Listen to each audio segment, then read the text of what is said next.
I think this is abuse, so grab me by my neck and squeeze my face. Is this abuse? My boyfriend, 39M, and I have been together off and on for 10 years now. We have a 5-year son together, a 12-year daughter mine from previous relationship, 7-year son and another 10-year daughter, both his from previous relationship. I hate to say it, but our relationship has been toxic in the past. He was always very insecure and controlling. I always made excuses for it because he wasn't a cheater.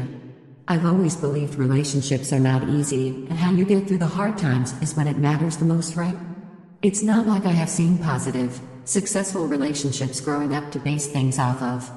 Anyway, I don't want this to be super long. We got into an argument, which I hate.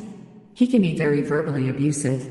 But in all these years, he has never necessarily been physical. He's held me down while he yells in my face before or pushed me, but never like this. We're arguing, he's calling me slurs and saying whatever he says. I just go silent. I stopped engaging because it would only make the berating worse. I went upstairs to cool off and left him downstairs talking to himself. When I came back down, I had to pass him to get into our bedroom.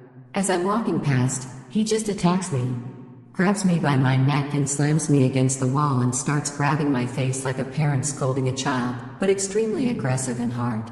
In cried for him to stop. Asked him, "What are you doing? You're hurting me." He finally let me go and continued yelling at me, saying it's my fault. I ran into the room and he came in and out still yelling. It seemed like he saw I was afraid of him and even ran up again like he was going to hit me. I'm just tired. The crazy part is this happened like 5 days ago and he's been super nice ever since. He apologized for putting his hands on me, but in some way still said it was my fault. I made him feel like that. Made him overreact with my attitude. I'm disgusted with him, but I've been putting on this charade because I don't want to argue again. Now contemplating my way out. CMV, it is impossible to effectively plan a future in this age due to AI, and ages past the pace of technological advancement was slow enough that people could adapt to it and make professional plans around it from which other life plans could arise. Economics preceding activity and all that. This has changed. ChatGPT and now this Q-star business indicates a velocity of change that makes determining the direction and capabilities of the type of technology coming down the pipe impossible to predict, and further still, impossible to plan around, as it easily could obliterate entire fields. For instance, who would have predicted that artists would be first on the chopping block? That programmers themselves would be among the first threatened? And it is not just that the velocity of change is increasing. Its acceleration is consistently increasing at breakneck, but wholly unpredictable rates.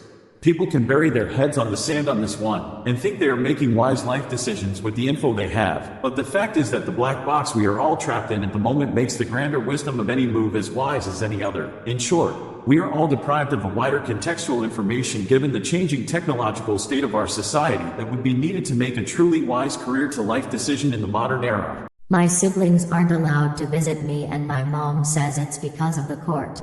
My parents are divorced. I, 24F, am not my mom's real kid. She's technically my stepmom, but my siblings, 17M, 15F, are both of my parents' bio kids. I give that matters for this question. It was an ugly divorce that ended in all of us getting a restraining order against my dad. The end result is that the custody order mandates weekly court-ordered therapy for my siblings and my dad. The rest of the time they're with my mom. They all live on one coast of the country, I am on the other. I moved away 4 years ago. I keep asking my mom if either of my siblings can visit me, but she keeps saying that the court wants them all to stay in the same place and the court wouldn't be thrilled with her if they visited. I don't need them to stay for over a week and miss therapy. Just a couple days would be nice. Just something. If it was a money issue, I'd save up for the ticket, but she keeps citing the distance as a legal reason for the custody order. I've visited them once in the last 4 years, but to be honest, I'd like to see my little brother and sister without my parents sometimes. Can anyone shine some light on this? I don't like pressing my mom for too many questions, but I miss my family and don't quite understand why. Happy Thanksgiving. A guy from the shop followed me, recalled this weird encounter in my memory while I was reading other stories from this community. Maybe I'm just overthinking it, but I'll leave it here anyway. Once in the afternoon I went to get some groceries from a local shop. When I finally got there and started browsing different aisles, a random guy just stopped me and started having a small talk with me. Then he asked for my number, but I politely declined because I had a partner. He didn't say anything and we parted our ways. After I got everything I needed, I left the shop and started walking back home, which takes me about 10 minutes. When I was just 1 minute away from my place, I heard a familiar voice saying, "Hey, can you stop?" loudly behind my back. I looked back and I saw the same guy from the shop earlier.